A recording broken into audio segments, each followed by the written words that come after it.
Good morning and welcome to the championship edition of Let It Be Known.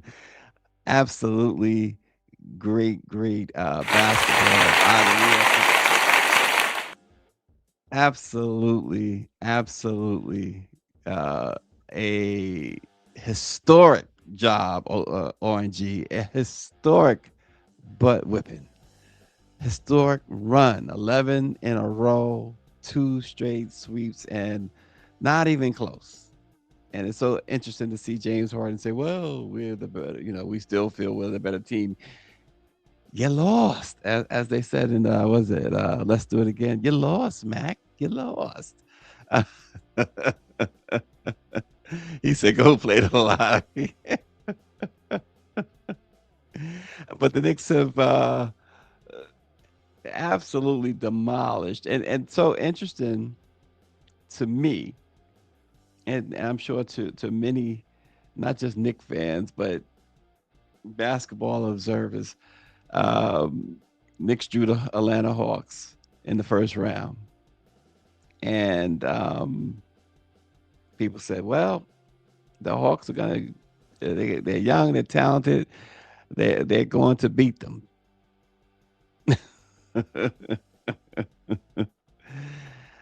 What did they do? They beat the Hawks in the last game by what, 59 points? Oh, the Sixers have too much talent for them. Swept the Sixers like dust. Oh no, they have not faced anybody like Cleveland. No, they have not faced anybody like Cleveland. Cleveland didn't stand a chance, especially after blowing that first game where they went up by 22. They had a 22-point lead with about 8 minutes to go, and Cleveland couldn't hold on. And even last night, Knicks they built a 29-point lead, and Cleveland cut into it, got it down to 16, and even then, it didn't feel like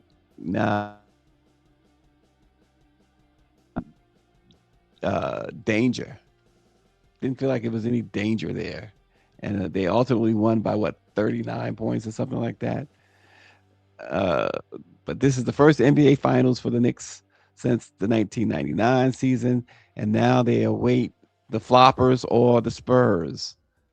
It's either going to be the Oklahoma City Flop City with the worst MVP in history of the league in Shea Gilchrist Alexander, or the big fella, the big guy out in San Antonio, Wimby. Jalen Brunson was named MVP of the Eastern Conference Finals. That could have went to Landry Shamet. That certainly could have went to Landry Shamet. The way he performed, 11 out of 12 in threes, folks. 11 out of 12 in threes. And it's finals time. It's the Garden time. Next, well, they start on the road, and whether it's Oklahoma City where they flop all the time, and they got the officials in the back pocket, or San Antonio. And absolutely, SGA is an embarrassment to basketball. His flopping has to be dealt with ASAP. It should have been dealt with the whole team now. That's what they do. They flop. Be good to see the Knicks in San Antonio, simply because of the flopping. You want San Antonio to escape not just Oklahoma City, but the referees who, I don't know, refs are getting paid or something. But it seems that's the way they behave anyway. They behave as if they're getting paid um, by Oklahoma City. That's how they behave. And the Knicks get no calls. Called Anthony Towns, Jalen Brunson. They talk about Jalen Brunson. There was been accused of flopping. Give me a break. Gets beat up all the time. OG Ananobi got absolutely mugged at the basket in front of two officials. No call. No call. But this team has been on a mission. We'll see if they can keep it up against really any of those two who come out of the West is going to be more of a challenge, much more of a challenge than Cleveland. Cleveland quit. They simply quit. They were the Knicks took their souls and it was over. You saw that in game 3 when Jalen Brunson and Carl Towns, Jalen had the ball. It was still an outside chance that they could come back in game 3. And he just walked to the hoop, literally walked to the hoop with no resistance. And Towns followed him with his arms outstretched like so. Cleveland just they had the their souls taken away from them. And you had a coach who's more than likely is going to lose his job. The dude said the other day, well, yesterday, the day before yesterday, prior to, as I'm struggling with my mic here, prior to game 4, he says, analytically, we we won 2 games. What? What? What kind, what kind of motivation is that? He says, Mike Tirico calling the Spurs versus Thunder games horrible. He's a big time cheerleader for SGA. He certainly is. He certainly is. Um, and it's like the NBA Commissioner Silver and uh, they have no shame whatsoever. Can't wait to get. I can't wait to get the first game at the Garden just to feel the finals again. Just to feel what it's like to be in the Garden for the finals. That should be a house that rocks from its core. Be in the Garden for finals. It's gonna be amazing. It's gonna be amazing. But so that would be game 3. So time to hit the accelerator train to game 3. But they just embarrassed Cleveland. They embarrassed Philadelphia. Um, I didn't think the fans would make it to Cleveland the way they did, but they actually took charters. And you had my man Stephon Marbury going on the charter, addressing the fans on the charter on the loudspeaker. This the way the Knicks and their fans rolled all playoffs long. It's been simply something amazing the way they roll. And yeah, they did. They gave up. I agree that Donovan Mitchell, um, he never, he scored 31 points last night, but he never asserted himself at all. And it's kind of hard to say when somebody scores 30 points in a conference finals, but he just never asserted himself. Jalen Brunson scored, I believe, like 15 points last night, or was it 17 or something like that? And they were a lot more assertive than the 31 points that Donovan scored. And what a trade not made when the Knicks had 2 opportunities to trade for Donovan Mitchell. Instead, they saved their resources, got OG, got Cat, and and a powerful, powerful starting lineup with the wing stops. Nothing like the way Mikal Bridges and that was the thing. Mikal hit a shot yesterday that was almost impossible. Twisting, no time on the shot clock. That to me was that was a telltale. When he hit that shot, it was over. It was early in the game, but it was over.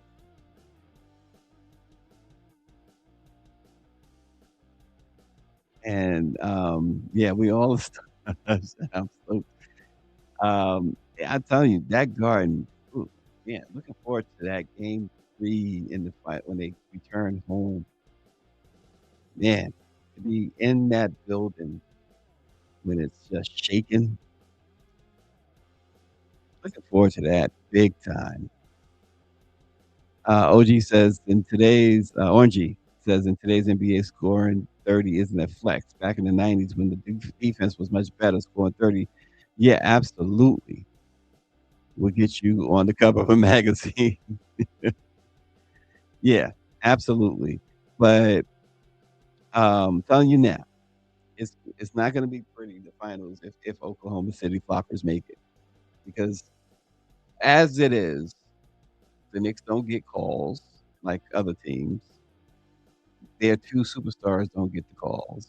None of them get the calls. Josh Hart got mauled in front of the official, and the official just looked at him like, "You got to suck it up."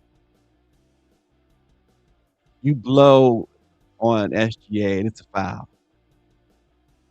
They did a study. I think the last game against the Spurs in Game 4, he hit the ground 90% of the time he had the ball. He went to the floor looking for fouls. It is absolutely disgusting basketball. But to see the Knicks hoist up any type of championship, um, they won the cup and they behaved accordingly. There was no celebration. There was no raising of the banner. And last night, all class in the accepting of the Eastern Conference Championship trophy and Jalen getting the MVP. That was very classy. They are all about business, and this is why they've won 11 straight games, and they've won it in a historic fashion. So it's been an amazing ride, and four more wins, and New York, New New York will be having a parade down the Canyon of Heroes. I want to switch gears to baseball. I'll go from basketball to baseball only because in the Dominican Republic, um, a decision came down in court on a young man who unfortunately has thrown away his life and career, um, Wanda Franco. And many may not know who Wanda Franco is. He's a young superstar who played for the Tampa Bay Rays. He was declared criminally responsible for the sexual and psychological abuse of a minor, but he will not serve a sentence for it. A Dominican judge ruled yesterday. In his decision, Judge Nunez considered that Franco had been the victim of extortion and blackmail by the minor's mother, who was sentenced to 10 years in prison for sexually trafficking her daughter. Um, which is absolutely the mother absolutely deserves the punishment, but Wanda Franco gets off scot-free. I mean, pretty much scot-free. He won't do any jail time, but the mother does 10 years. She deserves it. He deserves it as well. The girl was 14 years old, and the story is this young man was an absolute superstar. At 22 years old, he's messing with a 14-year-old in a 4-month relationship, uh, or more.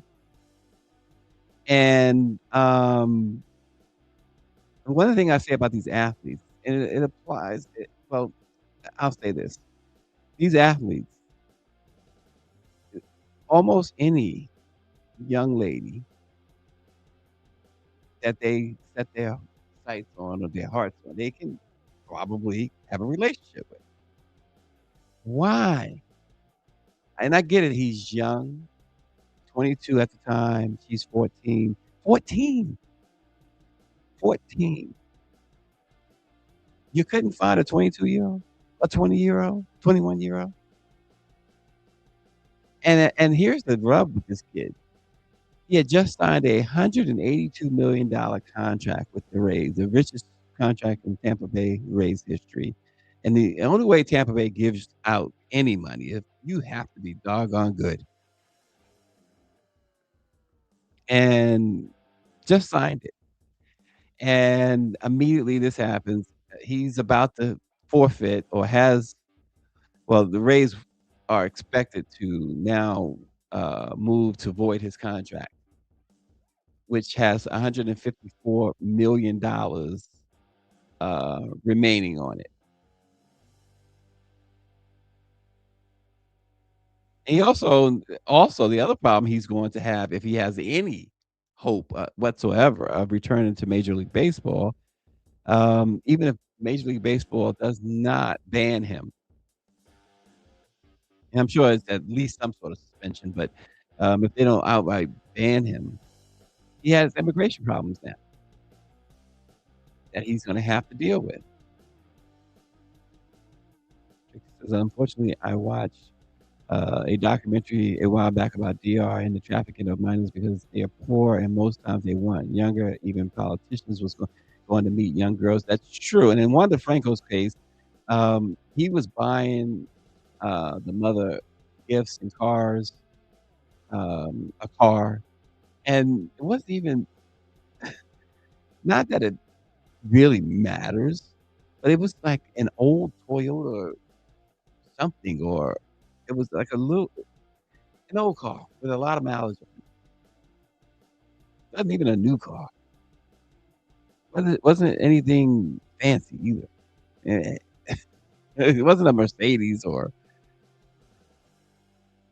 but I guess that's beside the point. The point the fact that the mother knew this was going on, basically, giving her 14-year-old to this grown man for a few dollars in a car is absolutely atrocious. And so her 10 years is very well deserved.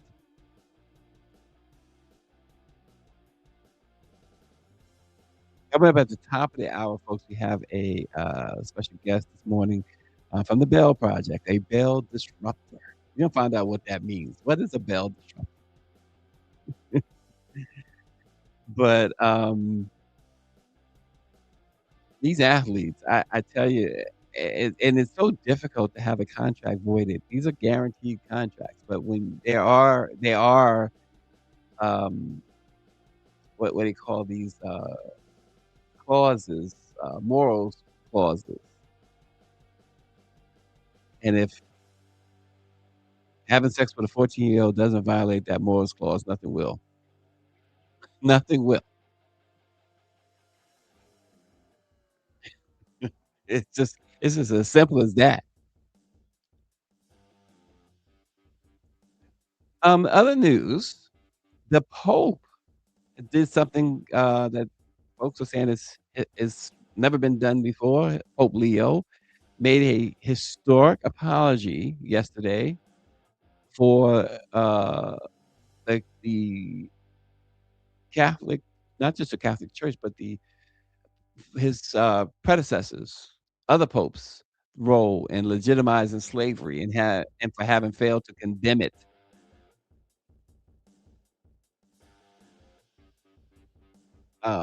He called the Vatican's record a wound in Christian memory. He's now past popes have apologized for Christians' involvement in the transatlantic slave trade, but no pope had ever publicly acknowledged, much less apologize for the role that past popes played in giving European sovereigns explicit authority to subjugate and enslave what they called infidels. Now, Leo is the first U.S. born pope who's been clashing with the president, and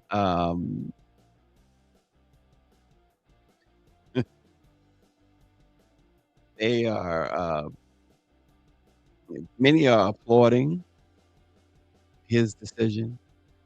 Black American Catholics, activists, and scholars who have been calling for this for a long time, they are applauding this.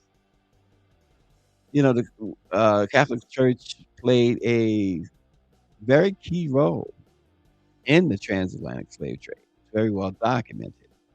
And then we see that even with the Jesuit schools, Georgetown University, and others, huge roles in the slave trade. Yet, no apologies. It's like America and its presidents have refused to formally apologize, let alone, provide any type of reparations. So, the Pope has done so. People say, "Well, this is a black Pope." I know he came from Orange's, neighborhood, this particular Pope, Leo. Yeah, this is exactly. He is supposed I think he's mixed race, this Pope.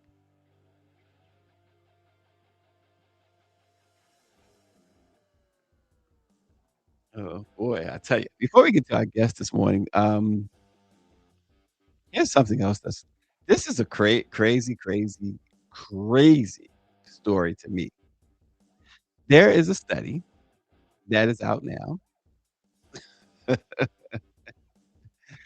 um, where researchers have revealed that 1 in 5 boys ages 12 to 16 is either in or knows of a boy their age who is in a romantic relationship with an AI companion. A report, carried out by men's organization Male Allies UK and published, recently spoke with more than 1,000 boys aged 12 to 16 in focus groups in 37 schools, public and state, grammar and comprehensive, and across a range of, ratings up and down the country. Peer-to-peer focus groups were set up where boys could speak freely with the aim of, diving into their behavior and attitudes, and it was the boys who wanted to talk about AI technology. The findings are interesting. 8 in 10 boys, 85%, or 80%, have had a conversation with the chatbot, with 43% saying that they talk to bots so they can ask questions without feeling embarrassed. More than a quarter say they like the attention and connection over real life equivalents. How about that? And 36% admitted that they prefer speaking to AI chatbot rather than to their family and friends. What is going on? The most popular apps for creating these AI companions are Character AI, which has 50 million downloads, Replica, which has 30 million downloads, Candy AI, which has a tagline, "You're smart and emotionally aware AI. You're smart and emotionally aware AI companion." 50 million registered users. And Our Dream AI, where it says, "Create your dream AI girl." 36 million monthly visits to that site. They say it takes less than 5 minutes for a young boy to create his dream girlfriend on one of those platforms. Companions can, either be made in a cartoonish anime style or look like accurate humans, eerily accurate. They come either ready-made or customized to specific physical preferences. They say you can choose everything from a companion's age, hairstyle, eye color, and skin tone to their facial features, the size of their breasts, the clothes they wear, their demeanor, whether they are caring and nurturing or sassy and mean, for example. What in the world? What are we doing? What are people it is unbelievable that this is what's going on. They so boys are at least in the UK, I would imagine here, are, ages 12 to 16 at that, are having relationships or feel like they're having relationships with, a chatbot, some bot. That stuff, yeah, I mean, we didn't have all of this when I was in school, but, because I'm thinking how somebody would be humiliated, laughed out of school. They would not even be able to come to school if somebody found out that they were having, creating their girlfriend with a robot or in this case, I guess even worse than a robot, a chatbot. What is going on with these kids? 12 years old, 13, 14, 15. Are you kidding me? What are the parents doing? Do the parents know? Like, what's happening, y'all? It's I just find it just incredibly sad that, this is going on here. They're creating girlfriends and in their minds, real relationships.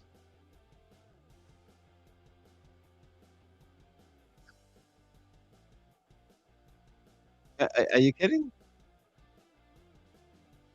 Uh, oh, boy. So, anyway, over the, weekend, Ray J was in the news again. RG says, "Thank goodness my childhood was spent outside." And therein lies the biggest problem, right? Because our childhood was spent outside, and these kids, they're in on all of these chatbots, games, it's we've talked about it ad nauseum. But back to Ray J.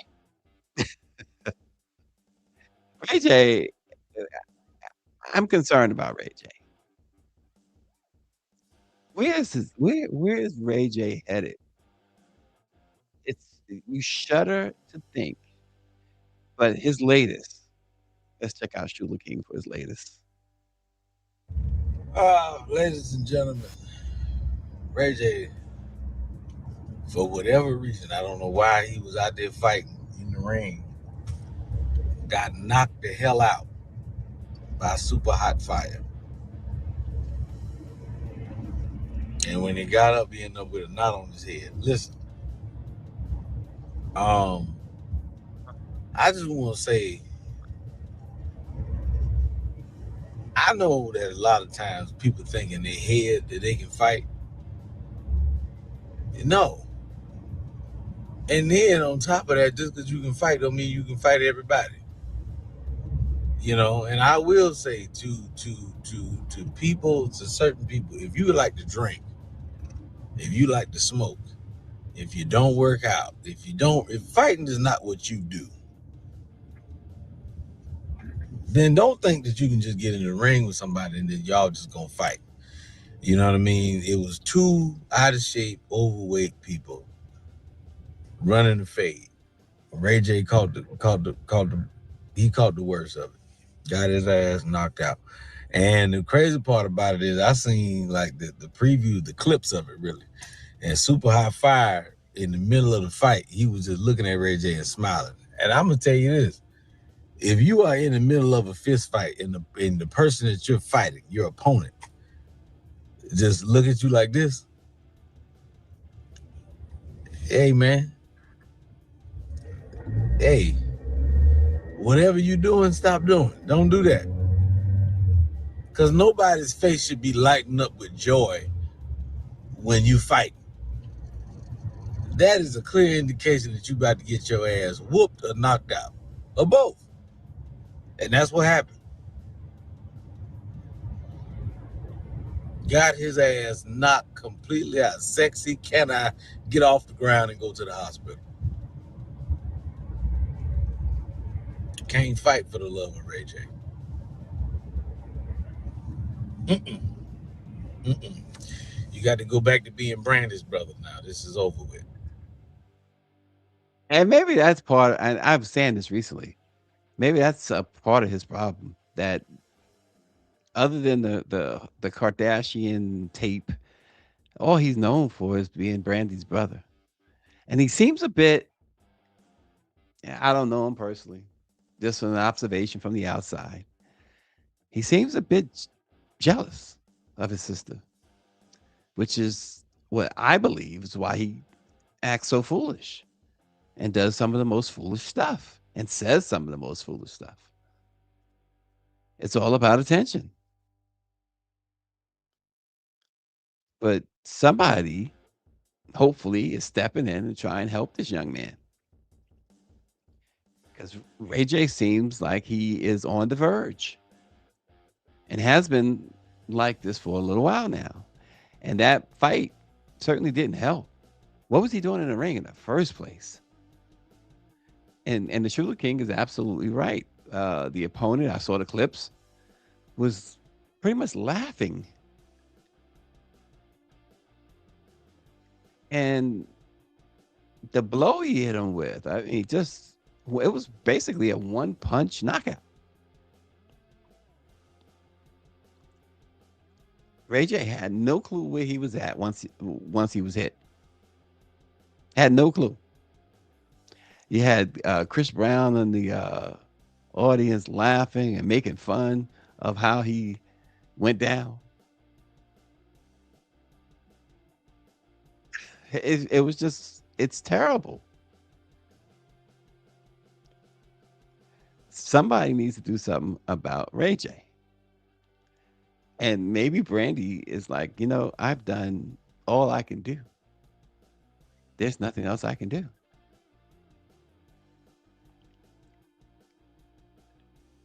Well, we've been touting for some time now the Bell Project and all the great stuff that they have been doing. Um, and there's just not too many organizations that do half of what the Bell Project does. And the biggest mission is this cash bail system. And you know who's hurt most by it? Folks of color. Lucretia Doyle is more than a community advocate. She is a bail disruptor with the Bell Project, she spent years fighting a system many critics say criminalizes poverty and tears apart Black families. A survivor of childhood trauma whose own mother was incarcerated, Lucretia now works on the front lines, helping families navigate a justice system that often punishes people before they've even been convicted of a crime. Welcome, the Bell Disruptor herself, Lucretia Doyle. Thanks for joining Let It Be Known. Thank you, sir. Thank you for letting me be on your podcast show. It's definitely a pleasure and good morning. Good morning. It is absolutely a pleasure for us. First and foremost, Lucretia, what is a Bell Disruptor? I'm glad you asked. A Bell Disruptor. A Bell Disruptor is someone working, challenging, and changing the world. Unfair cash bail system by helping people return home while they wait on court instead of sitting in jail simply because they can't afford bail. And as a bail disruptor, I work on the front lines, helping people impacted by poverty, incarceration, and injustice by providing support, resources, second chances through direct services and advocacy. That's a lot. Yes, sir. Now you have lived this personally as the child of an incarcerated parent. What do people still fundamentally misunderstand about what incarceration does to children? Well, the stat says, we're 5 times more likely to be incarcerated ourselves. And I've proven that to be a lie because I'm trying to be an example for the youth and children that has been impacted with a parent incarcerated, whether it's in jail, prison, penitentiary. I'm just trying to be an example for the youth and also be a voice for the voiceless. Mhm. Yeah, there you go. And you've called, like so many others, cash bail a two-tiered system. In plain terms, how much of America's justice system is really about guilt and how much it is simply about who has money? I always say this: it's about the have and have nots. Um, Unfortunately, it impact the Black and brown community. Mass incarceration is real. I Mhm. I see it every day in my work, and being with the Bell Project for 5 years, it's just mind blowing to see so many people who cannot afford cash bail. It's definitely a major issue. Yeah, a big time issue. I know the Bell Project has been fighting this for some time, and trying to get legislation passed in which it ends cash bail. But what Yes. happens to a child emotionally when a parent misses birthdays, school pictures, graduations, or even just pickup from school because they're sitting in jail awaiting trial? Emotionally, it is detrimental for children, especially like you share all the highlight moments, birthdays, band events, sporting events. Uh, as a person who actually went through that at the age of 9, which my grandparents raised myself and my siblings, is friends asking, "Where's your mom?" And Mhm. at that time, I lied about the situation because I was embarrassed. The embarrassment of it, not because I'm embarrassed of my mom. I'm embarrassed of the fact that my mom was incarcerated, and that Mhm. alone was emotionally draining. And so I definitely know how it feels for every child that has experienced this currently or formerly. Mm. And it's just not it can't be a pleasant feeling at all. You work directly with people in Fulton and DeKalb counties. What are you seeing right now in Black communities that should alarm the country? Can you repeat your question again, sir? Sure. I said you work directly with people in Fulton and DeKalb counties. What are you seeing personally right now in Black communities, especially, that should alarm this country? What I'm seeing is high bail amounts. I'm seeing a lot of mothers incarcerated cannot get out due to the bail amount being so high and missing the kids going to school and things of that nature, housing, transportation, poverty crime, um, all because they can't afford food. And I'm seeing a lot of men, black and brown men, incarcerated due to mental health and substance abuse issues. So all of that plays in part of mass incarceration that I've been seeing at the DeKalb and Fulton County jails. Wow. And Lucretia, critics of bail reform often say that eliminating cash bail makes communities less safe. From the people and families that you have been around, have worked with, what's your response to that? My response is everyone deserves a second chance. If the judge provides a bond for that individual, and they see that that individual is not a menace to society, to the community, if the judge offer a bail, that's our job to provide free bail assistance at no cost to their family and friends. And so that what I if someone asked me that question, that what I would share with them. I've been doing this work for 5 years, and I have not had any issues with the clients that I serve here in Atlanta, Georgia, and I can honestly say that. Yeah, I appreciate how you said that too. And it's this free bail assistance. No, there's no cost to anyone else. No, to the individual. There's nothing demanded of them. Um, Folks need to understand that, right? Yes, sir. No conditions. Now I know people like free. Netflix is free. Yes, this particular program provides free services. All our services are free. Free lift rides. What organization provide free lift rides to court? That is like phenomenal. Free court Hmm. rides if they need a ride to court. Free support services, whether it be housing, because we partnership with a lot of organizations here in Atlanta. I have network and connected with a lot of organizations. I go to a lot of resource fairs, a lot of networking events, letting people know who we are. Because a lot of people still don't know who we are, even though we have been in Atlanta for 5 years. A lot of people still do not know who we are, as locally and nationally. The organizations in other cities across the United States. So I try to share that information as much as possible because the Bell Project is doing phenomenal work. Free Bell system, free lift rides, free support services, housing, food, health needs, mental health, substance abuse partnerships that I have built across the years with several great organizations doing phenomenal work here in Atlanta, Georgia. Yeah, absolutely. Lucretia, how often are poor people pressured into plea deals simply because they cannot afford to stay in jail waiting for trial?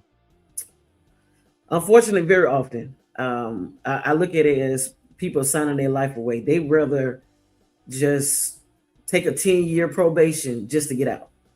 Yeah, And I'm saying to myself, you're setting yourself up. That's part of mass incarceration. Why would you want to be on probation for 10 years? Let us bail you out. Let us help you out. Let's provide some important services so you will not have to be on probation just because you want to get out because you can't afford bail. That's not fair. yeah, and that pressure, in a lot of cases, we've heard, and certainly because of the Bell Project, we've been able to hear how intense that pressure is for someone, even innocent ones, to take plea deals because you simply can't afford to stay in there. You You can't afford to get out. You can't afford to stay in. That's why I say the have and have nots. That's why I shared in the beginning. And it's detrimental. It's very sad, unfortunately. And you don't see it unless you actually work in it. And when I started this working with the company 5 years ago, I was just blown. Like some people can't afford $100 bill. Yeah, $100. Some folks don't even have $100 in their account. And so it can go from $100 to 5,000 to right. 10,000.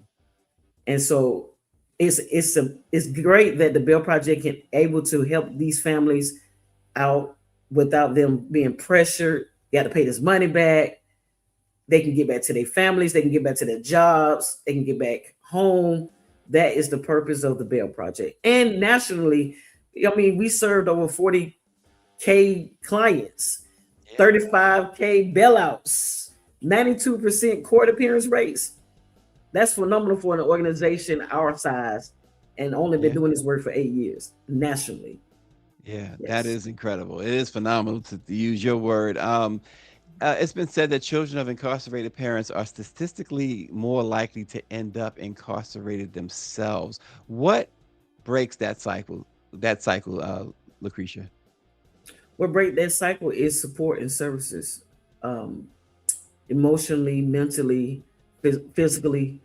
I truly believe I'm grateful of my grandparents who raised me. My grandfather was a preacher, and my grandmother was a housewife, and by the I was blessed to have grandparents to make sure I stayed connected with my mom while she was incarcerated. And I truly believe if anyone had a family member incarcerated with children, the children should remain connected because they need that mental, emotionally, physically when they visit in person, of course, but emotionally and mentally, it can be draining, and everybody is impacted. I share this all the time, not just the Mhm. person who's behind bars, but the families as well are impacted as well. Yeah, and again, we call you, or you're called the Bell Disruptor. Why do some people seem threatened by that work? We just try to disrupt the system. That's all. Listen, let Uh, them know. let them know. Yeah. Yeah, Georgia lawmakers, and speaking of Georgia, and I know that's where you're centered down there. They have pushed measures targeting charitable bail organizations. Do you believe some politicians are trying to criminalize, criminalize, I should say, poverty itself? Yes, sir. I do. I truly do. And I hope that's why I try to attend every session as possible. We have Justice Day once a year in February. I attend that the last 3 years, and I try to make it known on my social media accounts, LinkedIn, everywhere, what the work that I'm doing and the impact that I have made with the clients that I'm serving um, every day. Yeah. And Lucretia, for emphasis sake, uh, tell us what happens to these families when someone is jailed pre-trial, even for just a few days, as far as their job is concerned, housing, custody of their children? A lot can happen if they do not have special family support. So let's just say a single mom gets arrested and her car get towed away. That's money. Then the job situation. How is she going to call her job? Because you got to have money to call from the jail. The jail calls is not free. It's money in Right. all of it. That's why I call it mass incarceration. It's a money making business.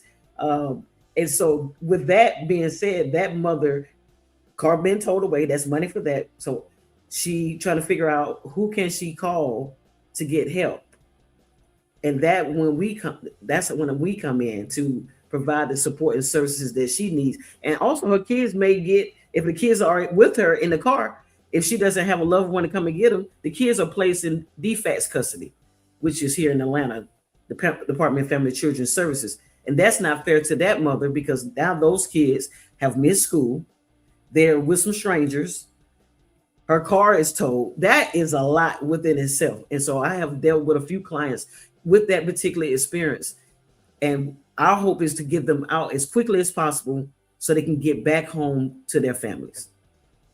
Yeah, absolutely. And at what point, because this thing, this system is so harmful, but at what point do children begin believing the system was never designed for them?